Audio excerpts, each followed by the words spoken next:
Connectez-vous, s'il vous plaît, connectez-vous. Ce que je vais dire ce soir est très important.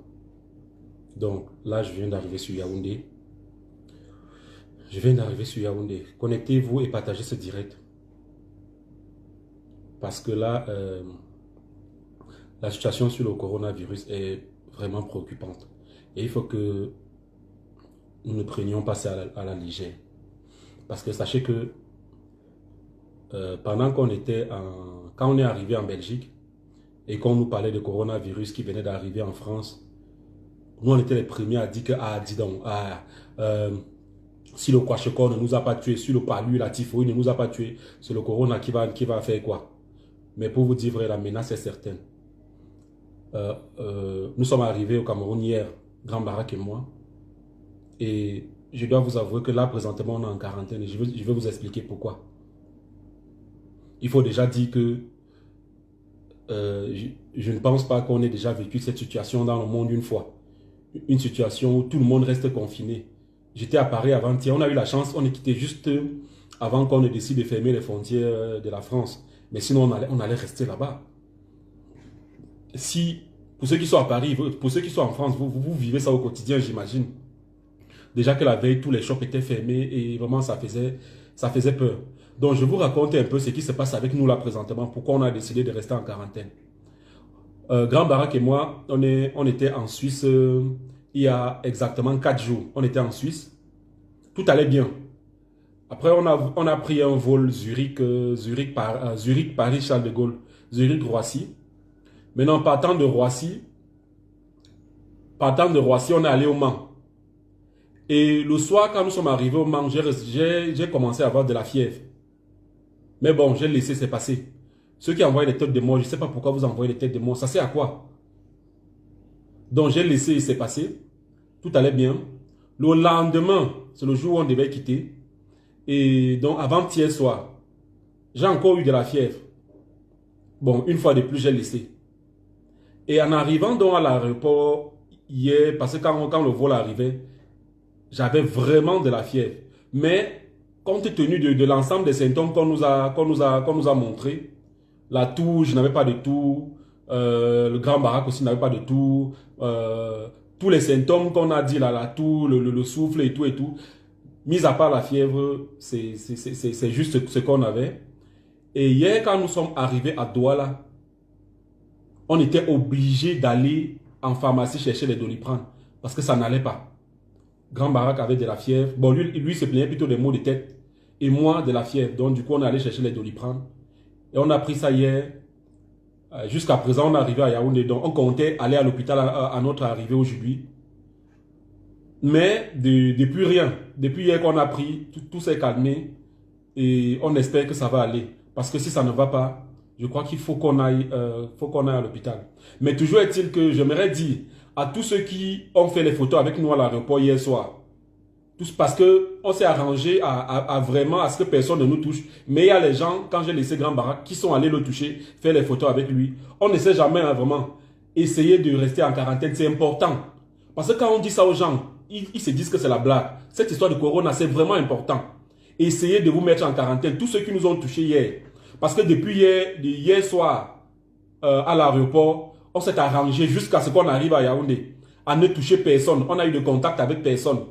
Donc tous ceux qui ont eu des contacts avec nous à l'aéroport, parce qu'on nous a expliqué que bon, en France déjà on explique ça, il y a beaucoup de gens qui ont ça, qui portent le corona en eux, mais qui n'ont pas de problème, mais peuvent transmettre à des gens qui ont des organismes fragiles, et c'est ces gens-là qui sont exposés, c'est ces gens-là qui peuvent mourir, parce qu'après, ça vous essouffle, vous avez des difficultés à respirer, et c'est ça qui vous tue. Donc, ceux qui pensent que c'est juste un coup de froid, peut-être, ça peut juste être ça, mais on a décidé de rester en quarantaine pendant les 14 jours que le ministre a demandé. On a demandé qu'on reste en quarantaine, et nous, on va le faire. On va le faire parce que si je reste pendant les 14 jours et que je me rends compte, Doliprane qui a prescrit, c'est un médecin. Hier, quand je suis arrivé, j'ai dit que voilà, j'ai de la fièvre et tout. Le médecin m'a demandé, est-ce que tu tousses? J'ai dit non, personne ne tousse. On m'a posé toutes ces questions par rapport au corona. On ne ressent pas vraiment ça. Mais le médecin m'a dit, bon, il faut d'abord prendre soit les paracétamol, soit les Doliprane, en attendant voir. Mais vraiment, on a décidé de rester en quarantaine. Même pour arriver à la maison, on m'a déposé ma voiture. La personne qui a apporté ma voiture, je ne suis pas rentré avec cette personne. La personne a déposé ma voiture et est partie. Je suis venu prendre la voiture avec les clés, vraiment sans toucher quelqu'un. Voilà, et j'ai demandé aux gens qui nous ont transportés, parce que même dans le bus, j'ai signalé, avant qu'on entre dans le bus, qu'on doit nous isoler dans le bus, et on nous a isolés. Et à l'arrivée, j'ai demandé, on a pris un bus United, sans publicité ou pas, et j'ai demandé aux gens de la compagnie d'essayer de stériliser les endroits où on était assis. Et jusqu'à présent, même quand on est arrivé à l'agence, on a tenu les gens très loin de nous. Et c'est important vraiment. Parce que, pour vous dire vrai, comme je vous dis, pendant qu'on était en Suisse, pendant qu'on était à Bruxelles, et même au Luxembourg, comme ça ne chauffait pas encore, nous on se disait, ah dis donc, c'est les blagues, c'est les machins. Mais quand on est arrivé à Paris et qu'on a vu la situation, l'hôtel où on était, il y a quelqu'un qui est tombé là-bas. La personne a caché la maladie jusqu'au niveau où le SAMU qui est venu le chercher. Donc vraiment, c'est grave. Parlant des masques, c'est vrai, on n'a pas voulu mettre les masques parce que moi, je trouve ça un peu bizarre. Mais vraiment, c'est grave. Donc là, on a décidé de rester en quarantaine.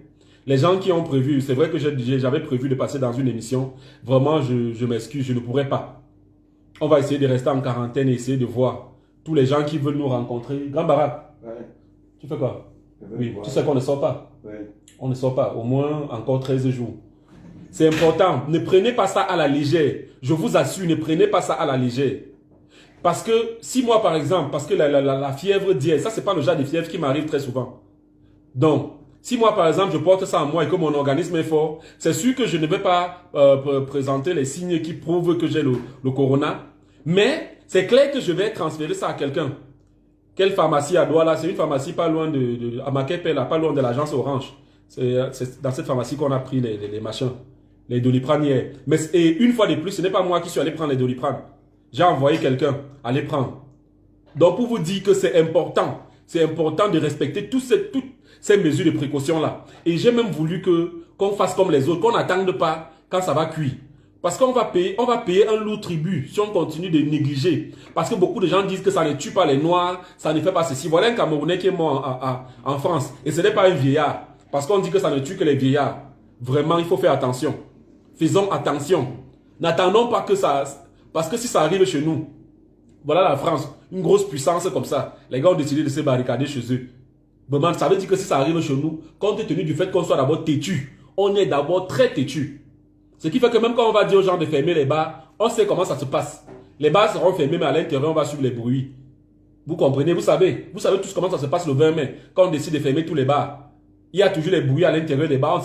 On ne sait pas qui parle à l'intérieur, mais toujours est-il qu'il y a les gens à l'intérieur. Vraiment, faisons attention. Steve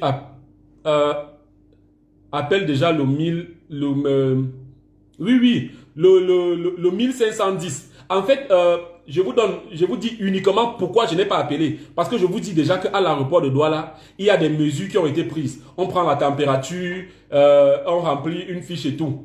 Donc, on a pris nos températures et on a jugé que bon, voilà, nous, on n'avait aucun problème.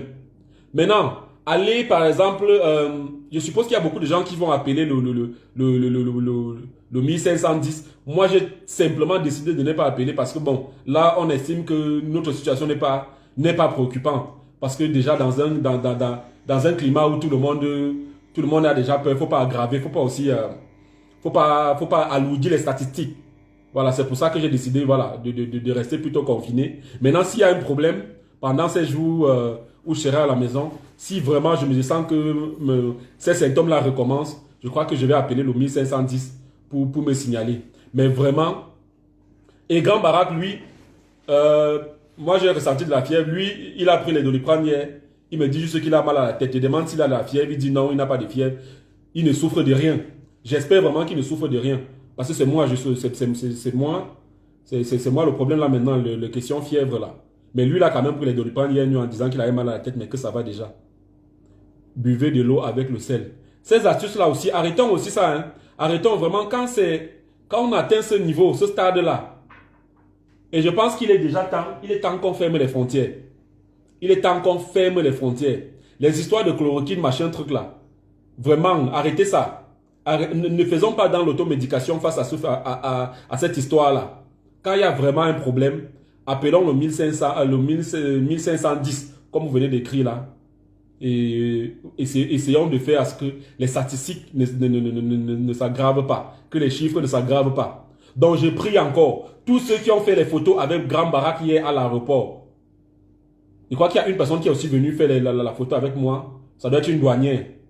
Vraiment, essayez vraiment ces 14 jours-ci de faire preuve d'hygiène et de prendre les mesures que le gouvernement a décidé de prendre pour que ce phénomène, cette maladie ne se propage pas. Parce qu'il il a fallu vraiment que je fasse ce direct là, que je fasse ce direct ici pour expliquer. Donc, c'est vrai, ça me fait mal de rester chez moi pendant 14 jours, confiné chez moi. Mais c'est important. Les gens qui parlent de vinaigre, machin, est-ce que ça vous est arrivé? Je ne sais pas. Mais dites-vous que c'est grave. Voilà un Camerounais qui est mort, vous savez. Donc maintenant, arrêtez de dire que ça ne tue pas les Noirs. Grand Barak, un instant, pardon. Tu peux aller dans la chambre parler, s'il te plaît. Attends, viens. Ça ne sonne même pas. Non, tu as appelé? Non, viens d'abord, viens. Non, je n'ai pas appelé. Viens, C'est mon viens. fils qui m'a appelé. Est-ce que présentement, tu... Non, je ne me sens pas. Je ne sens rien. Hier, tu as pris les médicaments. Hier, j'avais tellement... C'était comme le marteau. Viens par ici. Tu dis? Hier, c'était comme le marteau qui tapait sur ma tête dans l'avion. Oui. Tout. Quand j'ai pris les comprimés que le docteur de Luxembourg m'avait donné là, j'ai pris 3. Oui. Ça calmait un peu. Ah, d'accord. Oui. Dans la nuit, ça... Est-ce que là, présentement, tu ressens même seulement quelque chose? Non. Rien. Je sens rien. Depuis le matin, depuis que j'ai pris les doliprane là la nuit, oui. Je ne sens rien. D'accord, super. Je crois qu'il y a ton fils qui appelle, vas-y. Ok. Va dans la chambre. Décroche. Oui. Pour décocher, tu fais comme ça. C'est un nouveau téléphone. Voilà, va dans la chambre. Oui. Voilà. Allô? Vraiment. Attendez, si quelqu'un... est-ce qu'on peut même participer à ce direct? Au tiers de plus citron. Je crois qu'après, je vais lire les commentaires pour voir. Parce que là, c'est... Attendez, je lis les commentaires. Bon, en tout cas, je ne sais pas ce qu'on attend. Je ne sais pas ce qu'on attend depuis pour prendre pour fermer cette frontière-là. Moi, je ne sais pas. C'est vrai que si on avait fermé cette frontière-là, avant que moi je n'arrive, c'est vrai que j'allais être mécontent, mais je n'allais pas me fâcher. Oui, je n'allais pas me fâcher parce que c'est grave. Hein. Peut-être quand le gouvernement parle, vous prenez à la légère. Quand vous voyez un pays comme la France décider de dire que non, personne ne sort, sachant que les enjeux sont vraiment grands, avec tout ce qu'ils vont perdre, vous croyez que c'est pour blaguer? C'est pas pour blaguer. L'histoire là est vraie. L'histoire là est vraie. Appelez vos proches qui sont en France. Il faut les appeler. Laissez même la France. Appelez ceux qui sont en Italie. Ils vont vous raconter ce qui se passe en Italie. Je suis arrivé à Paris. On m'a payé un billet d'avion pour l'Italie. Mais tellement j'ai senti que c'était grave que je suis pas allé en Italie. Je crois que la personne qui m'a même payé le billet est en train de regarder ce direct. Je suis pas allé en Italie parce que à cause de cette histoire-là. Steve, il faut désinfecter la voiture et la maison. Sinon, tu allais contaminer les autres aussi. Non. Comme je vous ai dit, là, présentement, nous sommes en quarantaine. Même les gens qui travaillent chez moi ne sont pas venus. Oui, l'infusion à l'ail, je crois qu'on vient de faire ça. L'infusion à l'ail dont tu parles là, on est arrivé directement, on a fait ça. Donc du coup, j'ai décidé de ne pas recevoir les gens pendant 14 jours. Pendant 14 jours, je ne reçois personne. On va rester à la maison, essayer de voir comment ça évolue. Si la fièvre recommence, on va appeler le 1510. Mais, comme je vous dis, au départ, la mesure en France visait à fermer les écoles. Ce n'est pas parce que les enfants en meurent, non. Vous n'avez jamais entendu qu'un enfant est mort. Mais les enfants peuvent avoir cette maladie-là et transmettre. Et ça se propage très rapidement. Ça se propage très rapidement. Comme je vous parle, le médecin dont Grand Barak parle, celui qui nous a reçus au Luxembourg, le lendemain du jour, dès qu'on est parti du Luxembourg, le lendemain, il y a eu le premier cas au Luxembourg. Et là, présentement, c'est grave. Tout est fermé. Même pour entrer dans l'hôpital où ils travaillent, c'est les militaires qui sont là à l'entrée. Je crois que vous allez tenir compte de tout ce que le gouvernement prend comme précaution là. Et que pour une fois, vraiment pour une fois dans nos vies, et arrêtons nos querelles politiques là, pour une fois dans nos vies, le président Macron a dit hier, nous sommes en guerre. Si un président ouvre sa bouche pour dire que nous sommes en guerre, comprenez que c'est grave. Donc, pour une fois, laissons nos querelles politiques, nos querelles ethniques, nos querelles machin là. Pardon. Mettons-nous ensemble pour contrer cette histoire-là. Mettons-nous ensemble. Pour une fois, je vous en prie. Je vous en prie.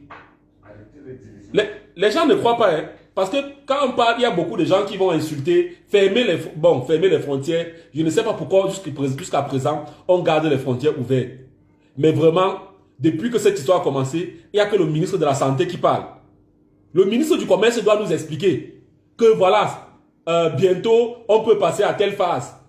Qu'est-ce qu'il prévoit par rapport au commerce? Il ne dit rien. Chaque ministre doit prendre la parole. Tout le monde doit être impliqué. Je ne sais pas pourquoi depuis, ce n'est que le ministre on n'a que vu le ministre de la Santé, un communiqué du secrétaire général de la présidence qui parlait des masques et tout. Mais depuis rien. Il faut que chacun prenne ses responsabilités. Le président français dit là-bas qu'on est en guerre, mais chez nous, personne ne voit le mal venir. C'est comme ça que quand ça a commencé en Chine, on se moquait des Chinois. Oh, les Chinois, ils sont d'abord machin, ils sont machin. C'est bien comme ça, ça va un peu diminuer leur population et tout. C'est quand ça arrivé dans l'Union européenne qu'ils ont compris. Maintenant, c'est les Chinois qui partent aider. Je crois que dans ce monde, à un moment, il va falloir que... J'espère que le corona va laver un peu la tête des gens. Ça a commencé chez les Chinois. Personne ne les a aidés. On se moquait d'eux, on partait filmer. Maintenant, quand ça arrive en Europe, c'est là où ils comprennent. Si tu veux bien le discours de Macron, hein, et sans qu'il a pris conscience de ce que les Français ont tellement négligé, comme le Cameroun est en train de vouloir faire là. Les Français ont tellement négligé cette affaire-là dès le départ. Ils ont tellement négligé. Parce que si on avait décidé d'aider la Chine dès le départ, et d'essayer de régler le problème dès le départ, on a vu la Chine en train de construire un hôpital en une semaine. On était là, on disait, ah, les Chinois sont machin. On n'a rien fait. On n'a rien fait. Écoutez bien le discours du président français. Et j'attends le discours de mon président aussi, le président Paul Biya. J'attends ton discours, le père. Fais un discours. Dans le discours, il faut dire que tu fermes les frontières. C'est important. N'attendez pas, on n'est qu'à 10 cas. N'attendez pas 100 cas pour prendre les mesures. Vraiment. Et il faut que tout l'appareil gouvernemental, parce que j'ai lu sur la page du ministre de la Santé, il y aura quoi chez le Premier ministre aujourd'hui. Pour vous dire vrai, je ne suis pas au courant de l'information parce que j'étais en voyage, je viens d'arriver. Il y aura, je crois qu'il y a eu une réunion de crise chez le Premier ministre. Et le ministre de la Santé disait que on va aller dire au ministre quelles sont les mesures qui ont été prises depuis le départ. Comment ça, jusqu'à présent, le Premier ministre ne sait pas ce qui a été fait? Comment expliquer ça? Comment le ministre de la Santé peut dire qu'on va aller dire au Premier ministre ce qui est fait? Il est censé savoir ce qui est fait. Allez plutôt faire les réunions pour dire au peuple que voilà ce qu'on prévoit de faire dans tel ou tel cas. Non, mais c'est pas sérieux. C'est pas sérieux. On est à 10 cas. Je crois qu'on est à 10 cas aujourd'hui. Vous attendez peut-être 100, 1000 cas avant de prendre les mesures. Comme vous aimez prendre les mesures. Attendez les 1000 cas. Laissez. Et c'est quand ça va toucher un homme politique qu'on va comprendre que non, cette histoire-là, c'est pas de la blague. Voilà. Donc, ne soyez pas naïfs. Tout était prévu d'avance. Moi, je ne sais pas de quoi tu parles. Je ne sais pas de quoi tu parles, mais c'est une réalité. Ce coronavirus-là, c'est une réalité. Donc, qui est d'accord avec moi? Qui est d'accord avec moi que le gouvernement ne fait pas assez? Et qu'on ne voit que le ministre de la Santé depuis. J'imagine qu'actuellement, s'il devait recevoir un Oscar, c'est l'Oscar des tweets. C'est déjà bien parce qu'il s'adapte aux nouvelles configurations en matière d'information et de communication. Mais qui est d'accord avec moi que le gouvernement ne fait pas assez? Qui est d'accord avec moi qu'il faut qu'on ferme ces frontières? Parce que, voilà une mesure qu'on a carrément prise. On dit non, les touristes qui veulent venir au Cameroun doivent présenter, un test qui prouve qu'ils n'ont pas le corona. Mais vous croyez que qui a le temps à perdre dans les pays là pour aller tester les touristes qui veulent voyager? Pourtant, on a des malades qui sont là. C'était peut-être une manière très très diplomatique pour le Cameroun de dire ne venez plus chez nous. Mais je crois qu'au Cameroun, on est trop diplomatique. On est trop diplomatique. Il faut qu'on apprenne à répondre du tic au tac. Je crois que, je sais pas, les étoiles nous servent à quoi dans le pays ici? C'est comme ça au futur, souvent les étoiles on dit 5 minutes de folie. On doit avoir nos 5 minutes de folie. Oui,